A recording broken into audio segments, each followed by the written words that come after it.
to another video. It's your boy Corey, man. It's kind of a late start, but it's still starting it off anyway. We have 4 hours until 10 o'clock. Not that it's going to take us that long. Anyways, let's get right into it.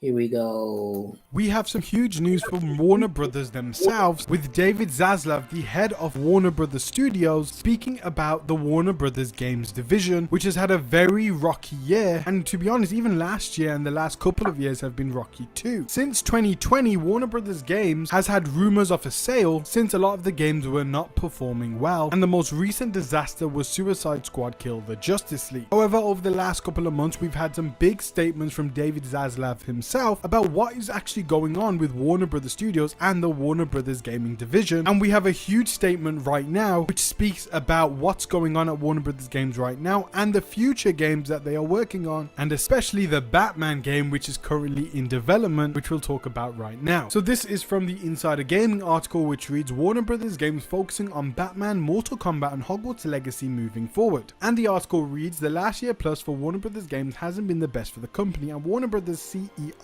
David Zaslav admits that. During the company's latest earnings call on November 7th, Zaslav said that the games business is substantially underperforming its potential. And if you think about all the characters that Warner Brothers owns and all the franchises Warner Brothers own, and remember they own the entirety of the DC catalog, which means they could be making games on any DC character, any DC team, and literally have tons of billion-dollar franchises. However, they've been focusing on live service games, and over the last couple of years they've been pushing that agenda down their own developers' throat and forcing them to implement live service elements. And you have studios like Rocksteady, who are known for their Batman single player game, being forced to make their Suicide Squad game, which was originally supposed to be apparently a single player title. They were forced to make that into a live service game, pushing season and battle passes and cosmetic stores. And then because of all these live service elements, a lot of the game got lost within all of that, and the game bombed in sales and was not received very well by anybody. The article continues, this comes after financial disappointments such as Multiverses and Suicide Squad Kill the Justice League lost the studio more than $300 million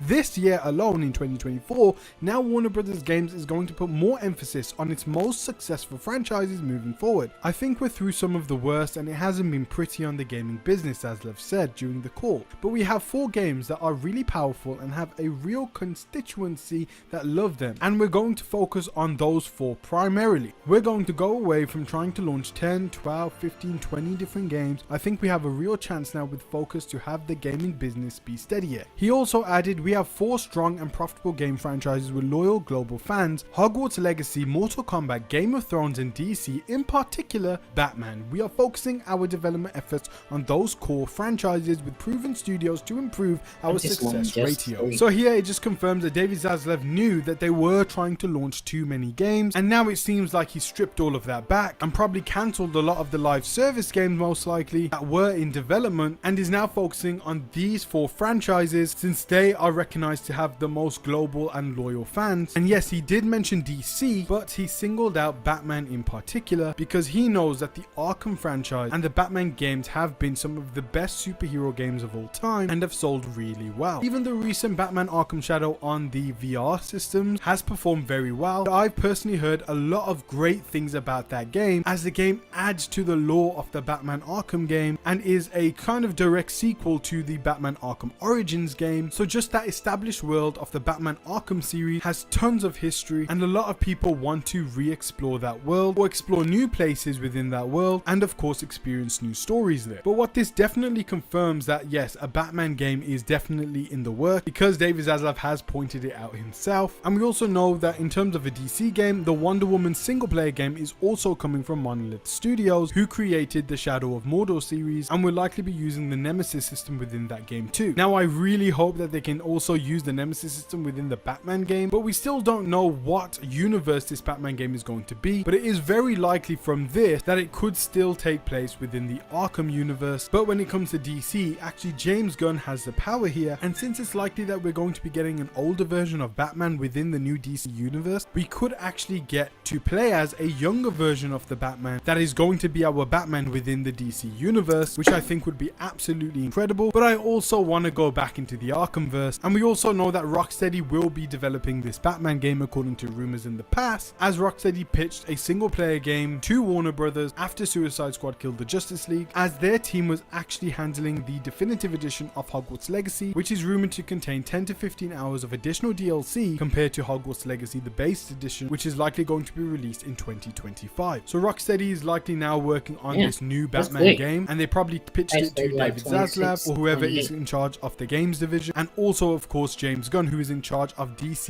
in its entirety. Now I heavily doubt that it's going to be a game within Matt Reeves' Batman universe. I feel like there are three options with this game. Number one is a continuation of the Arkhamverse, which could be a sequel to the Batman Arkham games, or continue within the Batman Arkham Origins era, which is considered to be a prequel to the Batman Arkham games. It could also be a Batman game set within the new DC universe, which would be part of James Gunn's DC universe, and we could either play as the current version of Batman, whoever is going to be cast as Batman, or his younger version, since it's rumored that the Batman that's going to be part of the DC universe may be between his 30s and 40s, so we may be able to play as a 20-year-old version of that Batman. The third option is a complete reboot of the Arkham universe, or a completely new universe that could be the DC Games universe, which will have a completely new version of Batman, but also allow for other superheroes to become part of this universe, and to set up other games like a Superman game, and have the Wonder Woman game that is development linked to this new universe, and maybe even set up a Justice League game at some point. For me, I see those are the only possibilities that we could be getting, and it seems like the two DC games that are in development right now is the Batman game and also the Wonder Woman game. But I also wanted to remind you that David Zaslav has confirmed that yes, they are looking to work with other developers to license out their other franchises, and this also includes the DC universe, as a developer could come along and have a great idea for a Green Lantern game. No,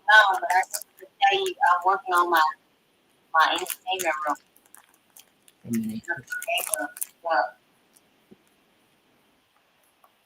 Oh, that's nice. Yes.